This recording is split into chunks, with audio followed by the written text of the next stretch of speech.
it's exactly 30 years since the Schengen Agreement came into effect. What is Schengen? The European Commission proudly says it's the world's largest area of freedom, security and justice without any internal frontiers. And could Gibraltar get access to Schengen as part of a future arrangement treaty with Spain and the EU? It's been discussed. Nothing that we might agree to with the European Union will lead to the erosion of any concept of safety in Gibraltar in any context whatsoever.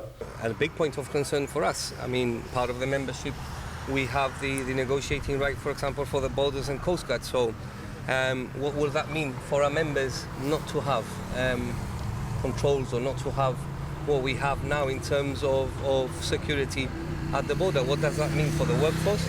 But most importantly, what does that mean for the community in Gibraltar? There needs to be obviously more investment, in our opinion, in Linea. There needs to be more creation of jobs. If we've got to talk about eradicating things like narco, I mean, things like narco, recruitment is at a very young age because the kids have nothing and the youth has nothing to do. La Linea es una de las ciudades más seguras de España, porque entre otras cosas en la Linea ya no hay actividad de narco. No sé si hay más robos aquí o allí o lo que sea, pero absolutamente segura.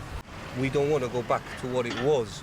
So it certainly is a concern, but again, like I said, if there is a solid agreement and if there is prosperity on both sides, then that shouldn't be an issue. We need the fluidity at the frontier for our survival, economic survival.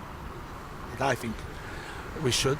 And at the same time, it gives us the freedom to be part of the European family, which I believe we should all be, because Gibraltarians have all got European blood from different nations, you know. The removal of the physical border does not mean we're going to suddenly have a stampede of criminals coming into Gibraltar every day, but it will change certain aspects of how we live, and we may need to have our guard up a little more.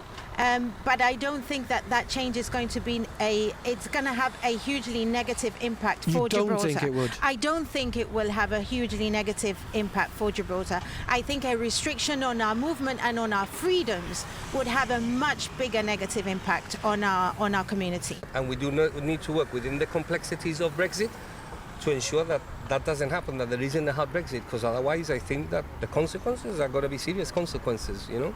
Lo importante está superado, porque llevan 4 años. El acuerdo no es un papelito, el acuerdo es un acuerdo, sí, que lo contempla todo, absolutamente todo. Pues el 99,9% está todo de acuerdo. Pues venga, vamos ya. The cross-frontier group wants there to be a treaty, no? Yes, 100%. A good treaty. A good treaty for both sides, yes. And that is what we're advocating and pushing for. Lobbying by the cross-frontier group, made up of Gibraltarian and Spanish trade unions and business groups, continues tomorrow in Algeciras, where they'll meet the mayor.